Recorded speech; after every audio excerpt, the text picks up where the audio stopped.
Buenas, mi nombre es Joaquín Tapia Arenas de la Asociación Voces Nuestras y quisiera iniciar agradeciendo a las compañeras y compañeros de la Coordinadora de Lucha Sur-Sur por asignarme esta tarea de introducir a la presentación de este informe, ¿no? Y contarle a usted que nos acompaña la dinámica preparada para esta actividad. En el orden de la palabra tendremos primero a Neri Chávez García de la Asociación Voces Nuestras y la Coordinadora de Lucha Sur-Sur, presentando un encuadre del informe Agresiones y violaciones a los derechos humanos contra los pueblos originarios de la zona sur de Costa Rica de enero a diciembre del 2020. Luego contaremos con la participación de Lesner Figueroa, del clan Tuarihuac y del Consejo Ditso Iriria Ajkunuk Huacpa, autogobierno de Salitre, así como Doris Ríos, recuperadora de Sequeiro Casca, territorio Cabécar de Chinaquichá, y Robert Morales Villafuerte, recuperador de Crunchurín, territorio Brorán de Térraba. Para ir cerrando, tendremos la participación de Cinia Zúñiga, investigadora del Centro de Investigación en Cultura y Desarrollo de la Universidad Estatal a Distancia, y de Gustavo Oriamuno de la Asociación de Iniciativas Populares DITSO. Para dar inicio, quisiera recuperar brevemente un párrafo de encuadre incluido en el informe, que dice así: en honor a las exigencias populares, organizativas y contrahegemónicas, además de la evidencia palpable e innegable del inminente riesgo que corren las vidas de las personas recuperadoras y organizadas, es que la Coordinadora de Lucha Sur-Sur presenta este informe, que surge tras amplios y complejos procesos de comunicación y consulta que resulta en un monitoreo de agresiones cotidiano realizado al interno de la Coordinadora. Así, los hechos expuestos en este informe provienen de la construcción de la memoria colectiva y popular, así como de procesos de denuncia y exigencia de justicia.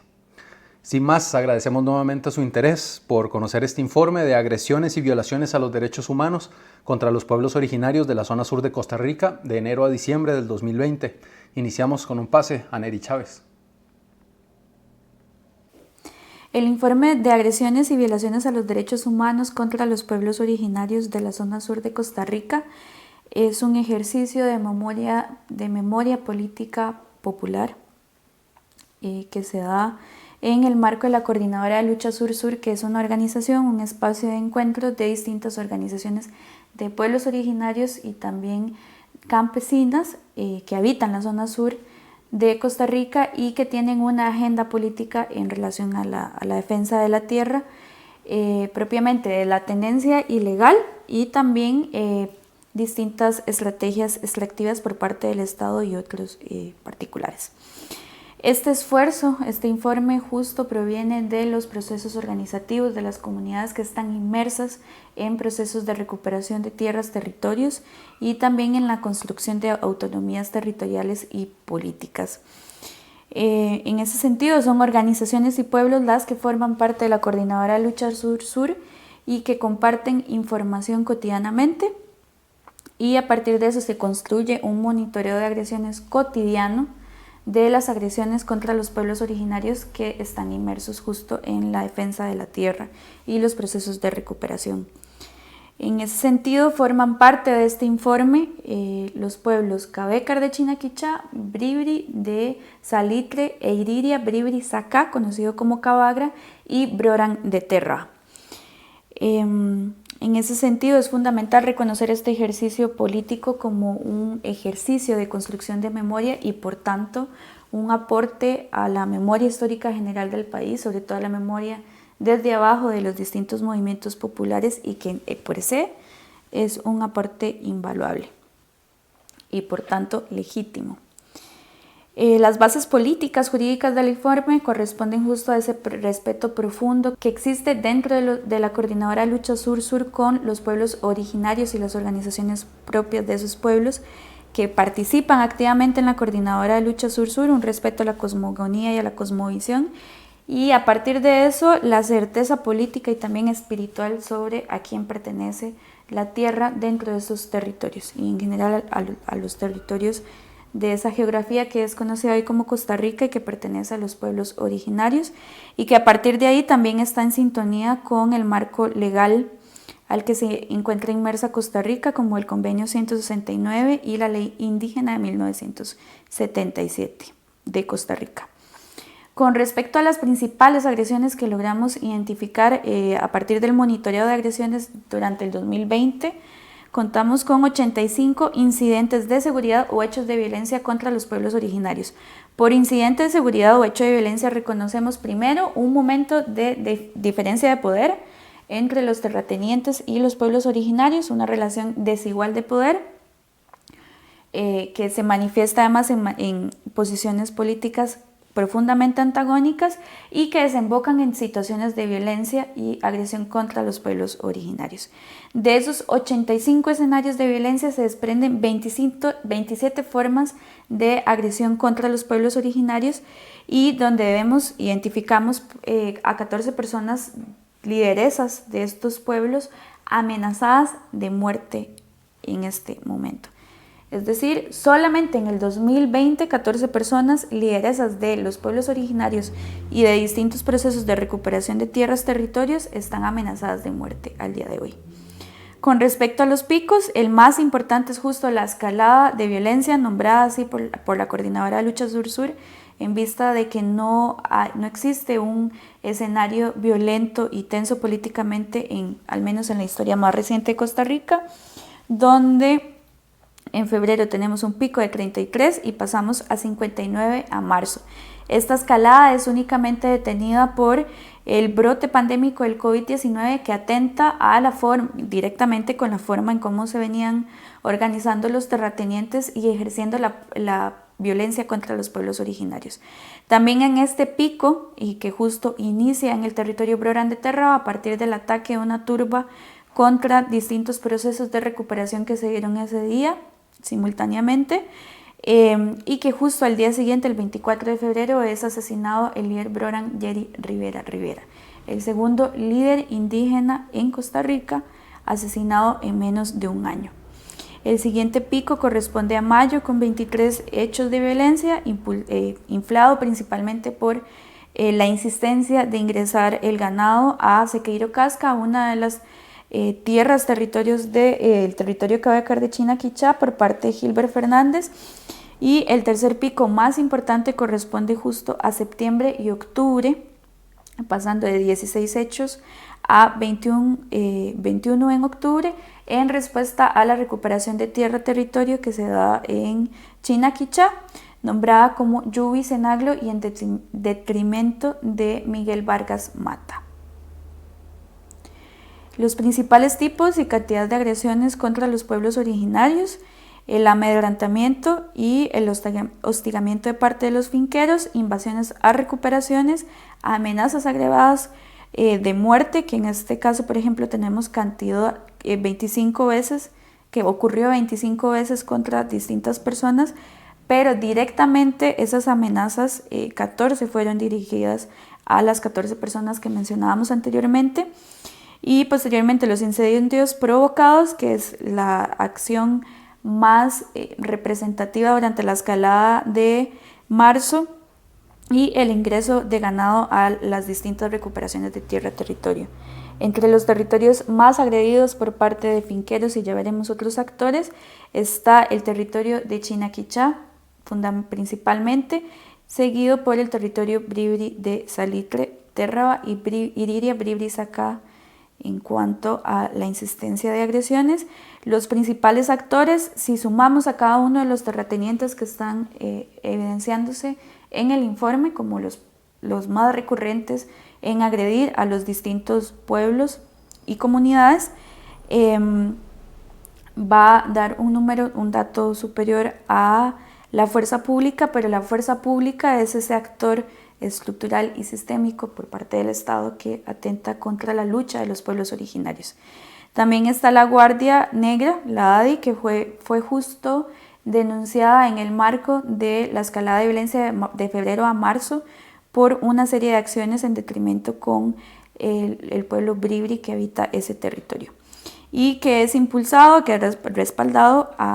por la Asociación de Desarrollo Indígena de ese territorio. Posteriormente, los principales finqueros que agreden a los distintos pueblos está Eliodoro Figueroa Uva, que además es el responsable del intento de homicidio contra Maynor Ortiz Delgado del territorio Bribri de Salitre. También Miguel Vargas Mata, quien es el usurpador, el que se atrinchera incluso en Yubicenaglo, Miguel Vargas Mata, y que desde su atrincheramiento ejerce violencia contra el pueblo cabecar de Chinaquichá y propiamente los recuperadores y recuperadoras de Yubicenaglo, y en menor medida Gilbert Fernández, que él se manifiesta a través de peones y trabajadores de sus fincas, más no directamente en el territorio, es más un autor intelectual. Con respecto a las agresiones por parte de la fuerza pública, las principales es justo la omisión policial, lo cual quiere decir que no hacen nada, procesos de criminalización, amenazas de arresto y amenazas de golpes, y también agresión y abuso de autoridad. Con respecto a la violencia que viven las compañeras, las mujeres indígenas, es fundamental reconocerlas a ellas, que si en sí mismos los procesos de recuperación de tierras, territorios ya son muy complejos en general para todas las personas, para las mujeres es peor. Y sobre todo de reconocer esa desigualdad de violencia de poder que viven las mujeres indígenas. Con respecto a eso, todo lo que corresponde a amenazas, burlas, violencia psicológica en general, en el caso de las mujeres estas refieren al índole sexual. Por ejemplo, amenazas de violación en los distintos ataques a turbas fueron las más recurrentes, y también, por ejemplo, en el territorio cabecar de Chinaquichá durante la primera parte del año hay un ensañamiento especial con la recuperación de Sacaduecenaglo, que es justo liderada por mujeres cabecares. Y dentro de las 14 personas amenazadas de muerte hay 3 lideresas amenazadas de muerte, que también lideran familias, lideran recuperaciones y procesos organizativos a lo interno de los pueblos originarios. Soy Lesnar Figueroa, soy del clan Tuariguac, soy coordinador del Consejo de Ixoiriria Cono Huacupa, soy del territorio Bribri de Salitre.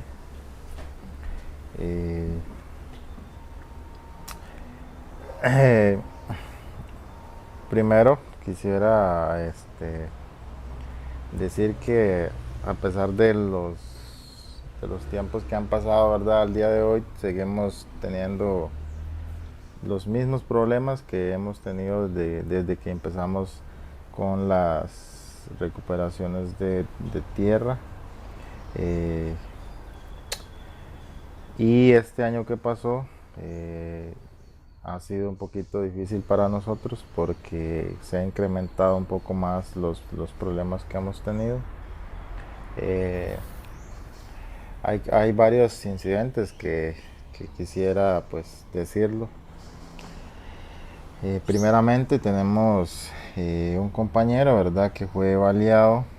y que a pesar de todo lo que se tiene como pruebas, al día de hoy no hay ningún condenado, ni siquiera hubo como unas medidas, por así llamarlo, fuertes, ¿verdad? Y que eso es una cuestión que pues siempre hemos tenido. Y esto a pesar de que en muchas ocasiones le hemos reiterado esto al Poder Judicial de la poca, no sé, aplicación de las leyes, ¿verdad?, en cuanto o cuando se trata de personas indígenas. Hoy en día estos usurpadores se mantienen en nuestro territorio, pasan a vista y paciencia para arriba y para abajo, y pues no hay ningún tipo de medida que realmente pues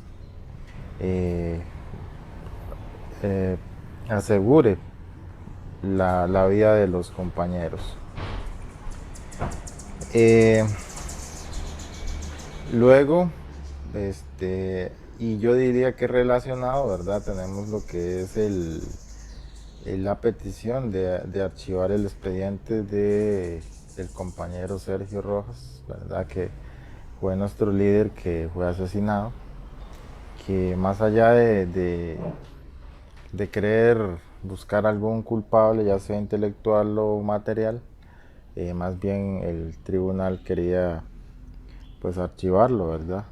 Y creemos que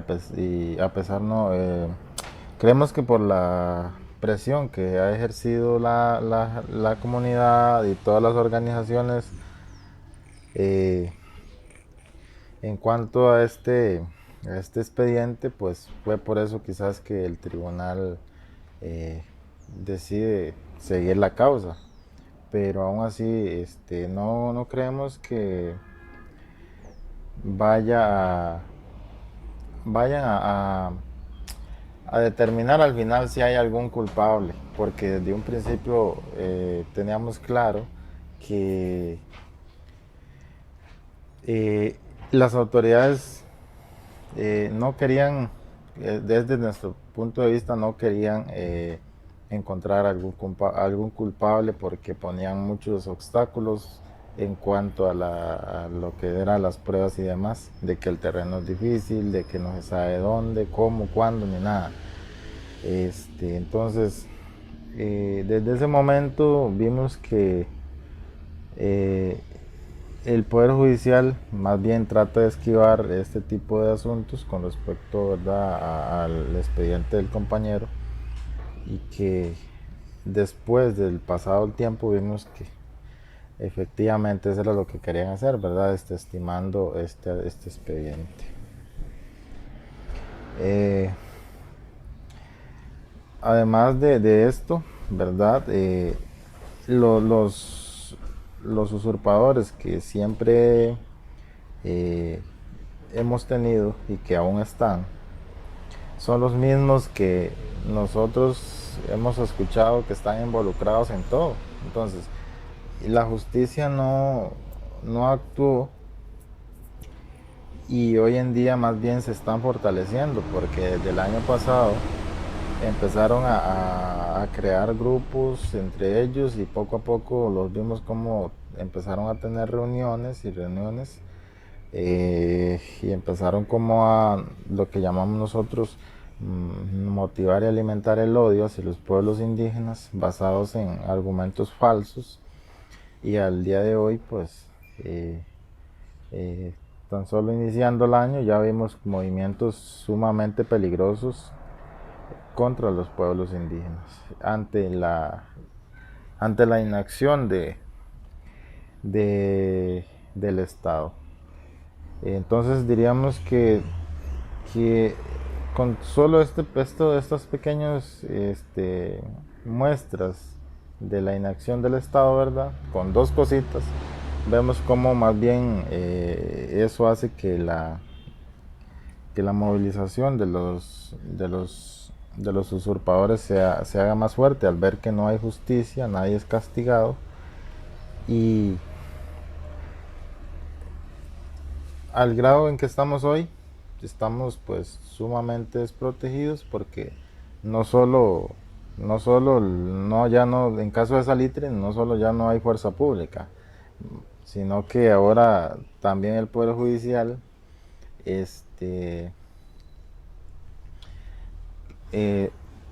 deja abandonados, ¿verdad?, porque eso es lo que nosotros vemos, como el Poder Judicial no aplica los diferentes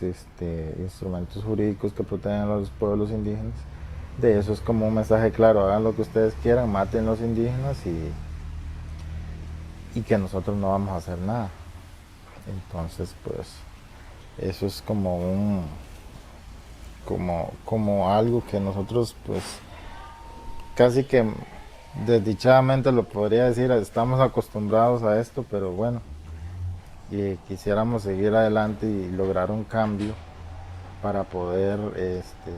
tener un futuro mejor para nuestros pueblos. Buenos días, mi nombre es Doris Ríos, del territorio indígena Cabecar de Chinaquichá, ubicado en el cantón de Pérez Celedón.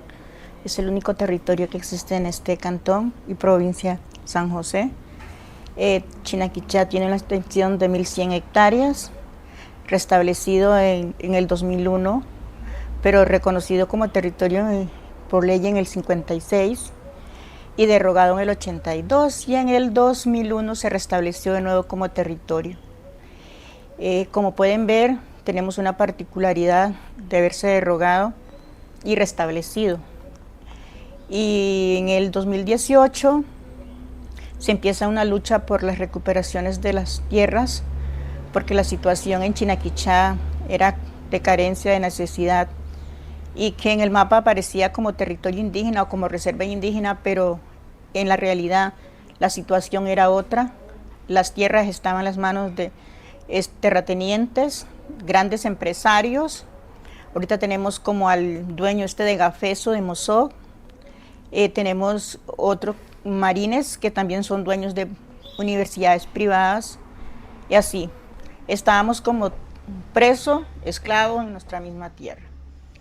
Y la lucha de la recuperación no fue antojadiza, sino fue una decisión por sobrevivencia, existencia como pueblo, porque si no íbamos a desaparecer como pueblo. Y esas luchas de nuestras tierras nos ha traído violencia, mucha violencia.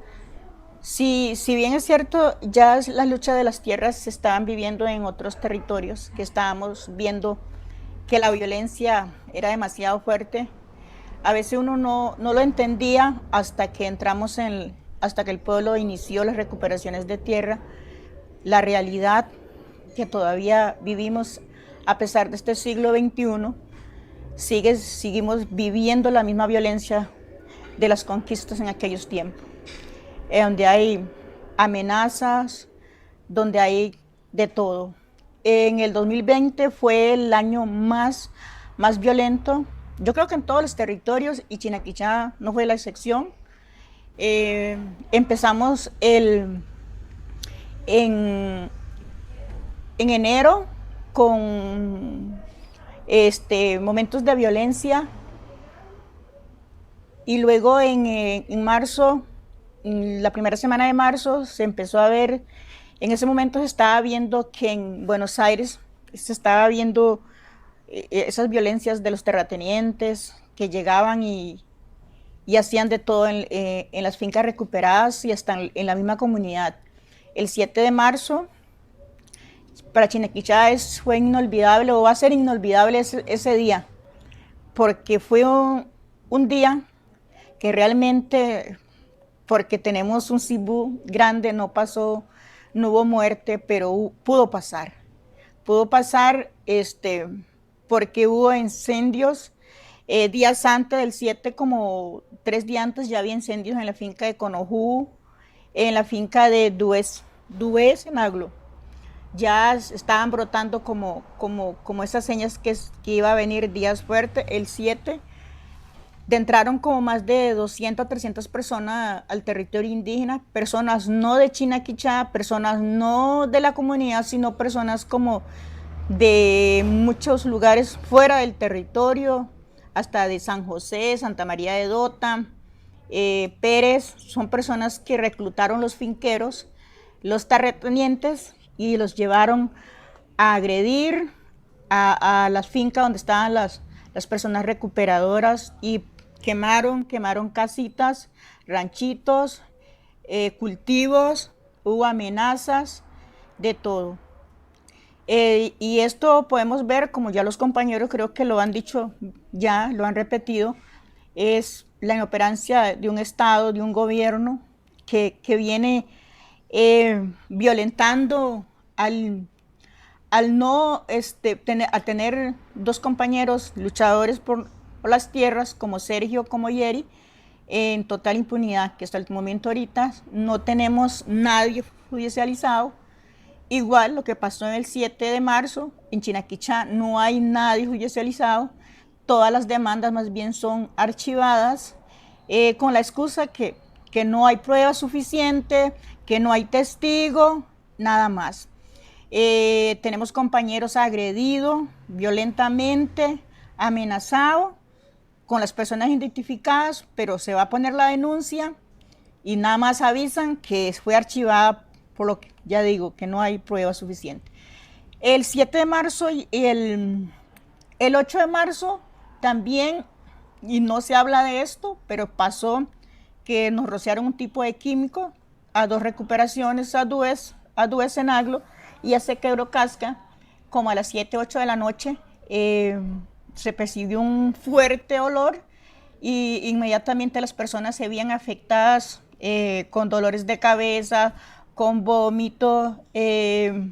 empezaron a sentir picazón, apretación de pecho, y de eso no se habla. Lo que dicen que no es que es mentira, pero sí se dio. Entonces podemos ver la magnitud de violencia que se ejerce en los territorios indígenas por los no indígenas, asolapados por el gobierno, porque hasta ahorita no hay nadie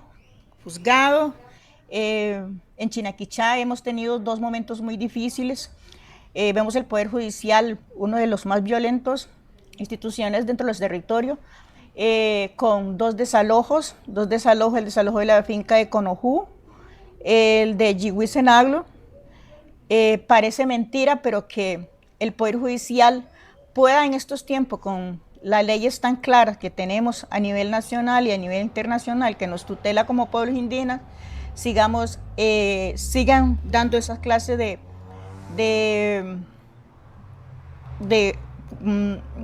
decir que los territorios indígenas tienen que ser desalojados cuando la ley es clara y dice que el territorio es de los pueblos indígenas. Entonces sí, seguimos viviendo momentos difíciles todavía hay amenazas en redes sociales con un grupo que está saliendo ahí de un señor Alburola, amenazando abiertamente que va a llegar a los territorios, que van a sacar las personas recuperadoras, que van a tomar justicia por sus manos.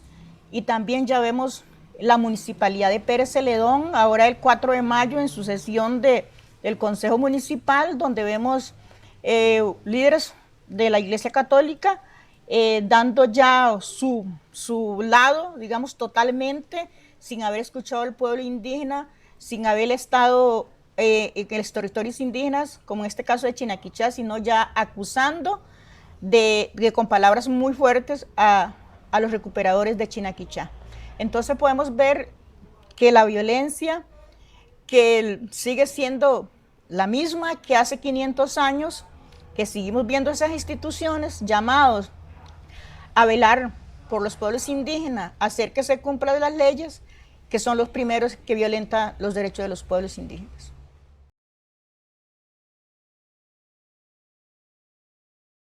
Muy buenos días, soy Roe Morales Villafuerte y soy Brorán, territorio indígena de Terra, y pertenezco a la familia Nájera, uno de los 12 troncos genealógicos del territorio, y soy recuperador de la finca Crunchurín. Nosotros recuperamos desde el 2018, 19 de marzo. Sin embargo, el año pasado hubieron situaciones difíciles en el territorio, como en otros territorios de hermanos, y fuimos atacados en diferentes momentos. El 23 de marzo nosotros subimos a acompañar una recuperación de las hermanas Rivera, la finca denominada Cancharrayá, y de ahí una turba de indígenas que no defienden derechos indígenas, que están con los sicuas, y se nos vinieron a atacar a nosotros y personas que no eran del territorio, aproximadamente 150 personas, y que estuvieron en esa acción. Nosotros éramos aproximadamente 14 personas, todas del territorio indígena Brora, y fuimos echados como ganados de ahí, de esa finca. Al compañero Pablo Cibar le quebraron el vidrio del carro y nuestra vida corrió peligro. En ese momento la policía nos dijo que mejor nos saliéramos de ahí, que nuestra vida corría peligro y que ellos no tenían muchos recursos para acompañarnos a nosotros y para darnos la seguridad. Y nosotros tenemos medidas cautelares, las 321-12, ¿sí? Dadas por la Corte Interamericana de Derechos Humanos, pero aún así tenemos una inalición, decía el compañero. una inoperancia de la policía, de la seguridad, del gobierno de Costa Rica como Estado, que no protegen a la vida de los que estamos luchando por nuestros derechos. Derecho a la tierra, el derecho que tenemos en nuestro territorio, que fueron dados por gente que no era indígena. Entonces, y ahora se sienten amenazados ellos porque nosotros venimos por nuestro derecho, una reivindicación o una recuperación de hecho. Sin embargo, en varios pleitos judiciales, digamos, no se nos da lo que es agrario más que todo, y más bien los que lo dan es como un apoyo. No sentimos el apoyo que debería ser, y nosotros no queremos el apoyo, nosotros queremos que nuestros derechos, como dice la ley, o como todo costarricense, que se cumpla, y esos territorios son nuestros. El 23 fuimos, como le digo, arriados como ganados de nuestro territorio, de nuestra tierra, y en ese momento el compañero Jerry Rivera llegó donde nosotros también, estuvo compartiendo con nosotros, y el día 24 ahí lo matan, lo asesinan, y dice el gobierno de las Naciones Unidas, que fue hasta en la corte, que fue un hecho aislado. Ya son dos indígenas que en su derecho a la defensa de la tierra, a los derechos que nos corresponde como indígenas, han sido asesinados. Y todavía no tenemos, seguimos ahí, seguimos en la lucha. Y creemos que si el gobierno no hace las correcciones a su debido momento, creemos que algunos más van a morir. Ojalá que no. Pero es una amenaza que sentimos los que recuperamos tierra. El 24, como le digo, después de la muerte de Jerry, en esa semana, llegó el gobierno a dialogar con el pueblo de tierra, y una de las cuestiones era que decía que no hiciéramos más recuperaciones. Sin embargo, en su momento se les dijo al gobierno que no, que le íbamos a dar un lapso para que ellos pudieran solventar algunas necesidades, debilidades que tiene el gobierno en sí. Y sin embargo, nos hemos sostenido, pero no sentimos ese apoyo que creemos que necesitamos como gobierno, como Estado, hacia nuestros derechos. Y días posteriores a la muerte de Jerry Rivera, la finca Crunchurín fue incendiada. 300 hectáreas fueron incendiadas, y donde se venía la biodiversidad de nuestro territorio, venía para arriba, porque digamos eran fincas que estaban empastadas, y era ganadería intensiva que tenían, y nosotros como indígenas tenemos otra visión. Posterior a eso fuimos amenazados, nosotros en las redes sociales, en Facebook, y pues pusimos algunas denuncias, y todas fueron archivadas. Entonces creemos que no se nos están juzgando como tiene que ser. O sea, sentimos parcializados. En Buenos Aires sentimos nosotros que hay un racismo contra la comunidad indígena, que son 6 territorios. Sin embargo, no sentimos la equidad. O sea, que seamos iguales ellos y nosotros también. Y si ellos tienen algún derecho, que lo vayan a la parte judicial, a la parte agraria, si tienen derecho. Pero sentimos esa amenaza constante. Después de eso han venido células ahí de los no indígenas, y de algunos indígenas que son manipulados por los terratenientes, que andan en contra de nosotros, y seguimos en una constante amenaza. Y terminamos el año siguiendo amenazados. Y este año comenzamos y siguen amenazados que nos van a sacar de nuestros territorios, de nuestras fincas. Y donde la ley es muy clara, los territorios indígenas son de los indígenas que la habitan. Y nosotros habitamos esos territorios. Entonces es claro que el Estado gobierno de Costa Rica tiene mucho que hacer. Y ojalá que las medidas cautelares se puedan, lo que es, bueno, son tres medidas que hay en medidas cautelares, lo que es gobernanza, lo que es tierras y lo que es seguridad. Ojalá que se cumplan estos puntos y que la tierra regrese a nuestras manos, como indígenas que somos, de cada territorio, y las 9.355 hectáreas que regresen a las manos de los Brora. Muchas gracias.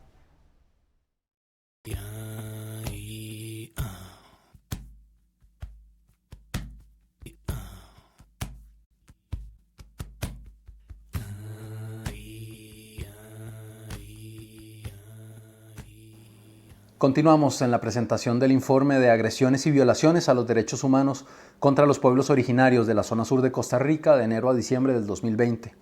Les recuerdo que este informe surge tras amplios y complejos procesos de comunicación y consulta que resulta en un monitoreo de agresiones cotidiano realizado a lo interno de la Coordinadora de Lucha Sur-Sur.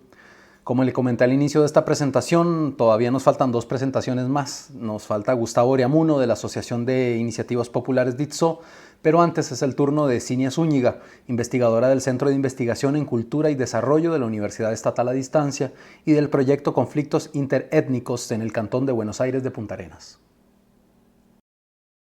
Un saludo cordial a todas las personas que participan de esta actividad y un reconocimiento a las organizaciones que han hecho posible la elaboración de este informe. Un informe que aporta datos útiles para la comprensión de la realidad que viven un número cada vez mayor de familias indígenas en los territorios de Salitre, Cabagra, Terra y Chinaquichá en la zona sur de nuestro país. Es un informe que suma a los esfuerzos de otros actores sociales que desde otros lugares están también preocupados por esta problemática. Hablo, por ejemplo, de la Defensoría de los Habitantes, de ONGs como Forest People Program o el Observatorio para los Derechos y Autonomías Indígenas, ODAIN, y de las mismas universidades públicas que tienen proyectos de extensión, acción social e investigación con estos pueblos y territorios. Mi participación muy corta la voy a hacer a partir de 3 afirmaciones que me parece se derivan de este informe y que concuerdan con los hallazgos de otras fuentes y de nuestras mismas investigaciones. La primera afirmación es que la violencia se ha instalado en estos territorios como una situación permanente. Este informe menciona 89 incidentes de violencia durante el 2020 en estos 4 territorios. Sin embargo, sabemos que esta situación se remonta al 2011-2012 con las primeras recuperaciones y eventos violentos que se dan en el territorio de Salitre. O sea, una década de continuos incidentes y agresiones. Existe una clara relación entre estas acciones de hecho, llamadas recuperaciones, y la violencia como la respuesta típica de los finqueros no indígenas en su intento por mantener sus posesiones ilegales pues, dentro de los territorios indígenas. Y esto es una situación que genera un clima de riesgo, de incertidumbre, de hostilidad, de amenaza en estos territorios. Las personas que tenían 8, 10 años para el 2011, 2012 tienen ahora 18, 20 años. Es decir, son personas que han crecido en ese ambiente de miedo, de temor, de hostilidad, de riesgo, con todas las implicaciones que esto trae. Y en ese sentido, esta es una situación que como experiencia de vida es insospechada para la mayoría de la población costarricense, a la cual solamente le llega escasa información a través de redes sociales o algunos medios de la prensa nacional. Y por lo general estos mensajes Estas informaciones son tergiversadas, parciales y muy intencionadas en el favorecimiento a las visiones y a las posiciones y a las demandas de los finqueros no indígenas. Una segunda afirmación es que ser recuperadora o recuperador en un territorio indígena es actualmente un factor de riesgo, de agresión y hasta de muerte. Las familias que realizan las acciones de recuperación de tierras indígenas involucran a hombres, mujeres, niños, adolescentes y hasta personas adultas mayores. Mientras que en el caso de los finqueros, especialmente aquellos que tienen posesiones de mayor tamaño, no habitan dentro de los territorios indígenas, por lo que son sus peones y personas contratadas por ellos quienes realizan esos actos violentos. Esto significa que ni ellos ni sus familiares cercanos vivencian en carne propia ese ambiente de hostilidad y de riesgo que sí viven cotidianamente estas familias recuperadoras. Y cuando en algunos casos el finquero y sus personas o familiares cercanos participan de este ambiente de conflicto, ¿verdad? Son pues casos que asumen rasgos muy mediáticos, que utilizan las redes sociales para hacer circular abundantes mensajes en donde pues recurren a una historia familiar de sacrificio que exponen dramáticamente en estas redes para justificar sus posesiones dentro de los territorios y para demandar fundamentalmente la indemnización por parte del Estado. Y en ese sentido hay que decir que la violencia está enfocada, está direccionada hacia las personas indígenas. Y esto es claro si observamos, por ejemplo, datos y hechos como el que ninguna recuperación está fuera de los territorios indígenas. O dicho de otra manera, ninguna finca de un finquero no indígena que se encuentre fuera del territorio indígena está en la lista de las recuperaciones. Sin embargo, son los indígenas quienes están siendo agredidos y que están poniendo los muertos. Ningún finquero ha muerto en esta lucha, como sí ha sucedido con Sergio y con Jerry, que han sido asesinados. Tampoco ningún finquero está siendo amenazado de muerte, como sí lo están en este momento por lo menos 12 defensores de derechos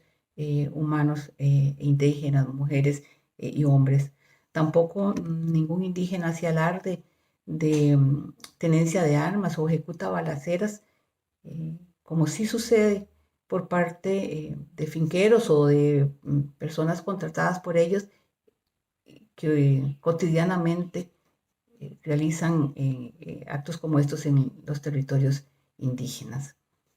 Y una tercera afirmación es que la actuación de la policía, de la fuerza pública y del Poder Judicial, al no aplicar la legislación indígena, favorecen los intereses de los finqueros no indígenas. El Estado costarricense no ha cumplido con sus obligaciones, no ha cumplido con el convenio 169 de la OIT, no ha cumplido con la ley indígena que data de 1977, tampoco ha cumplido con las medidas cautelares impuestas por la Comisión Interamericana de Derechos Humanos para proteger la vida y la integridad física de estas familias, especialmente de Salitre y de Térraba, desde el 2015. Tampoco está cumpliendo con la Ley de Acceso a la Justicia que fue promulgada en el 2019.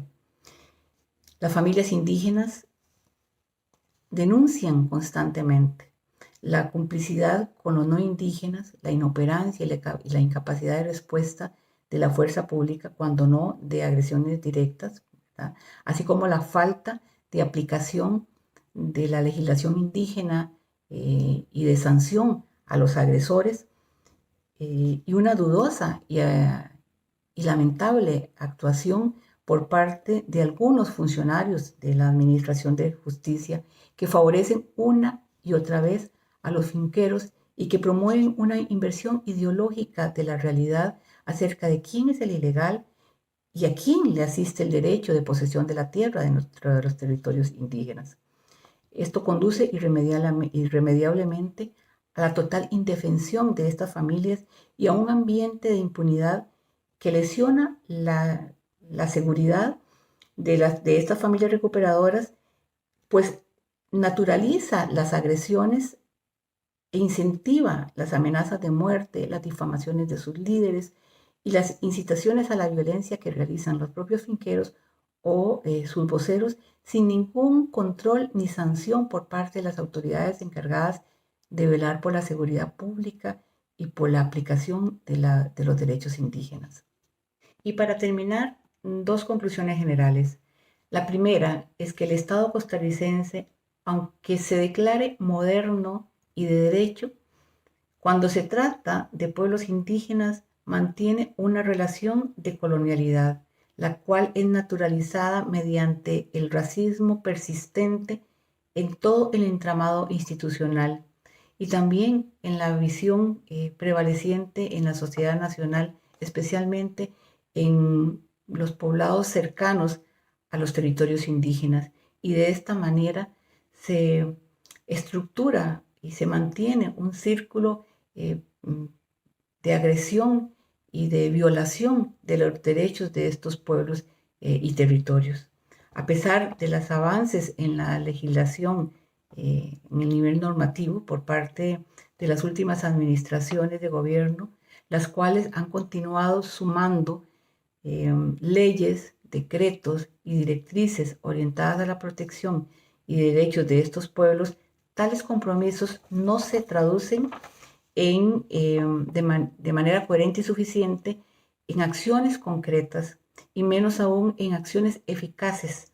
lo que mantiene a estos pueblos en una situación de indefensión e injusticia insoportable e insostenible, de la cual es responsable el Estado costarricense, pero también la ciudadanía, que permitimos que esta situación se prolongue y se mantenga desconocida y además sin resolver. La segunda conclusión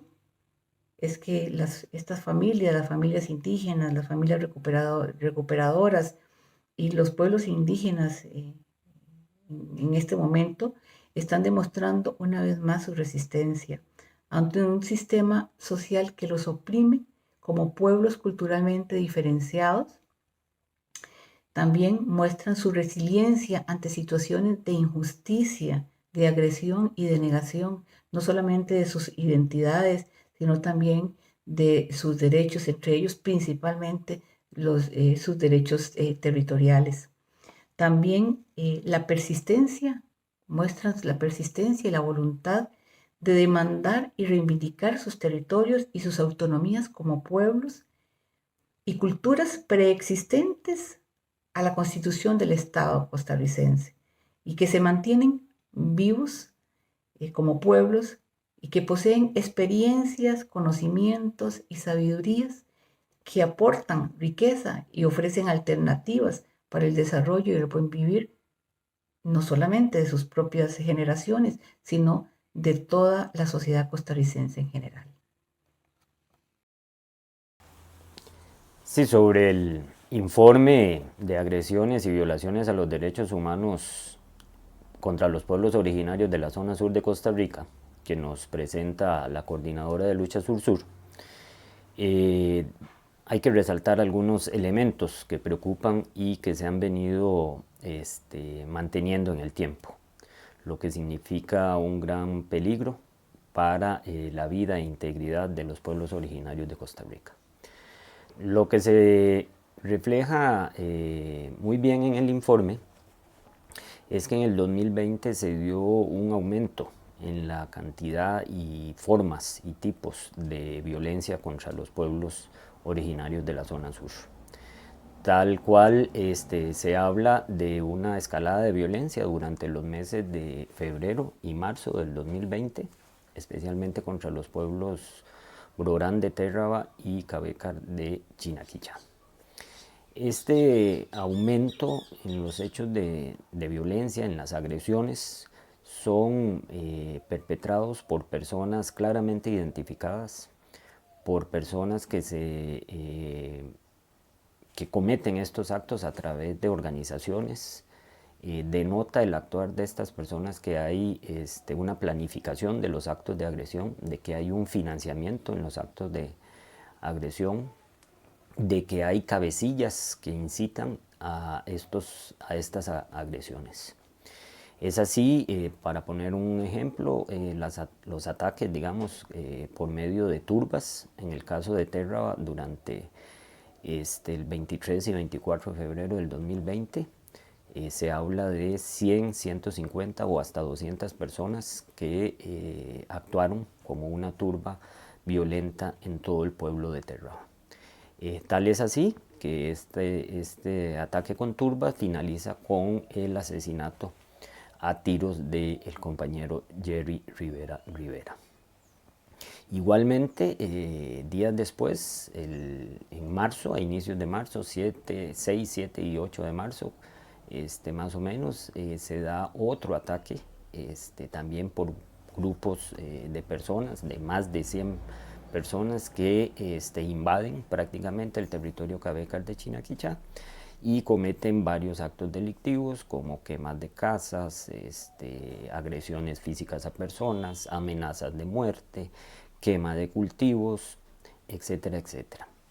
Daños a las fincas recuperadas por los compañeros y compañeras. Esto, como decíamos, denota que hay una organización o hay varias personas organizadas detrás de estos ataques. Y lamentablemente, aunque ambos ataques fueron, se les avisó a las autoridades policiales y gubernamentales respectivas de la posibilidad de que se realizaran los mismos, el Estado costarricense fue incapaz tanto de evitar estas acciones realizadas por estos grupos de personas, como también fue incapaz de garantizar la vida e integridad de los pueblos originarios. O sea, hay una incapacidad demostrada, real, del Estado costarricense de cumplir con su obligación, según los convenios internacionales, las leyes nacionales, su obligación como Estado, y además una incapacidad para cumplir las medidas cautelares dictadas por la Comisión Interamericana de Derechos Humanos desde el 2015, que establece que el Estado costarricense debe hacer todo lo posible para garantizar la vida e integridad de los pueblos originarios de la zona sur. Otro elemento que nos preocupa, que se alarga en el tiempo, que sigue vigente hasta este año 2021, es el tema de la impunidad. Ante estas agresiones, no solo las del 2020, sino agresiones perpetradas años atrás, lo que ha reinado hasta el momento es la impunidad. Ninguno de estos agresores hasta el momento ha sido condenado o ha asumido alguna responsabilidad penal por los actos cometidos. Y aquí hablamos de distintas agresiones que se pueden calificar en distintos tipos penales o delitos o contravenciones, agresiones que han sido denunciadas públicamente y penalmente, o sea que están presentadas las denuncias en los tribunales de Buenos Aires y en los tribunales de Pérez Celedón, y sin embargo, ante la gravedad de estos hechos, como el asesinato de 2 personas en menos de un año, Sergio Rojas Ortiz en el 2019 y Jerry Rivera en el 2020, después de varios intentos de asesinato, tentativas de homicidio contra varias personas de diferentes pueblos, de reiteradas amenazas de muerte, de incendios de casas y de cultivos, de agresiones físicas, todos estos hechos acaecidos desde hace años y que, como decimos, se intensificaron en el 2020, hasta el momento siguen impunes. Los procesos judiciales no avanzan, los casos se archivan, y ante esto y ante la denuncia que se ha hecho por diferentes organizaciones de los pueblos originarios y de derechos humanos, los casos no avanzan. Sencillamente no hay una responsabilidad, nadie ha asumido la responsabilidad por estos hechos, y obviamente esta impunidad ha hecho que la violencia aumente y que los perpetradores de estas agresiones sientan que pueden hacer lo que quieren porque el Estado costarricense no asume su responsabilidad y quedan impunes sus actos. Un tercer elemento importante es que no es solo las personas privadas, digamos, estos agresores que conocemos, terratenientes y finqueros, con sus respectivas vocerías, con sus respectivos personas que incitan a los hechos de violencia, sino que también tenemos todo el tema de las violaciones de derechos humanos perpetradas por el Estado costarricense. Y aquí tenemos que decir que el Estado ha venido violentando los derechos humanos de estos pueblos originarios, ya sea por omisión o por acción. Por omisión porque no ha hecho lo que le corresponde para garantizar la vida e integridad física y territorial de estos pueblos, y eso está demostrado con estos hechos, en este informe y con otros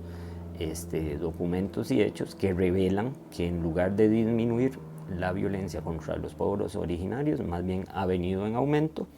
y muestra de ello son que hay 2 compañeros asesinados en menos de un año.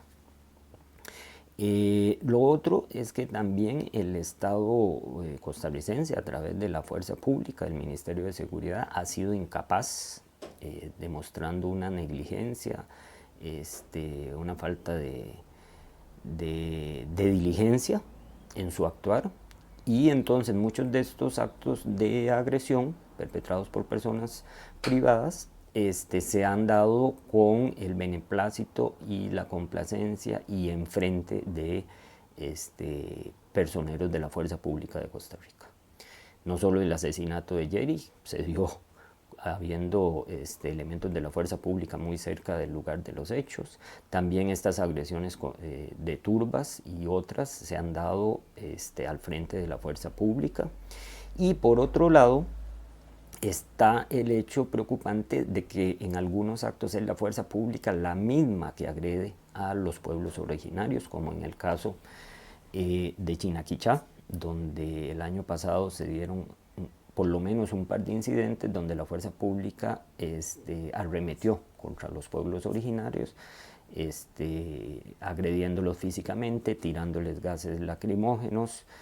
amenazándolos de arresto, amenazándolos con golpearlos, etcétera, etcétera. Entonces también hay acciones del Estado costarricense que directamente reflejan o son violaciones directas a los derechos humanos de estos pueblos originarios. Y para finalizar, debemos decir que en lo que vamos del 2021 y finales del 2020, también se comienza a dar un aumento significativo en la criminalización y judicialización de los compañeros y compañeras indígenas. O sea, son ellos y ellas los que han venido siendo víctimas de estas agresiones por parte de privados y por parte del Estado costarricense, y sin embargo son ellos los que ahora son perseguidos judicialmente. Son múltiples y van en aumento las denuncias por actos absolutamente inventados, no existentes, contra los compañeros y compañeras, y otros que son tergiversados en informes policiales que faltan a la verdad, y entonces en este momento hay varios compañeros y compañeras que están enfrentando procesos judiciales, que esos sí avanzan rápido, que esos sí se ve el trabajo de distintas instancias judiciales que pretenden atemorizar, amedrentar y victimizar de nuevo a los compañeros y compañeras de los pueblos originarios.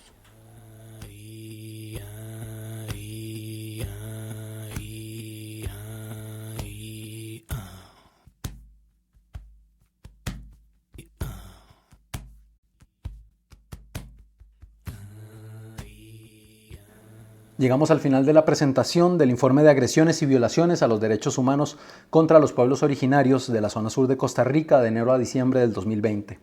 Antes de terminar, quisiéramos agradecer a todas las personas involucradas en este esfuerzo colectivo para seguir con el grito de exigencia de justicia y un alto a la violencia contra las personas recuperadoras, contra las personas que participan en organizaciones propias de pueblos originarios y contra personas defensoras de los derechos humanos de los pueblos originarios. Le agradecemos la máxima difusión de este contenido. Hasta pronto.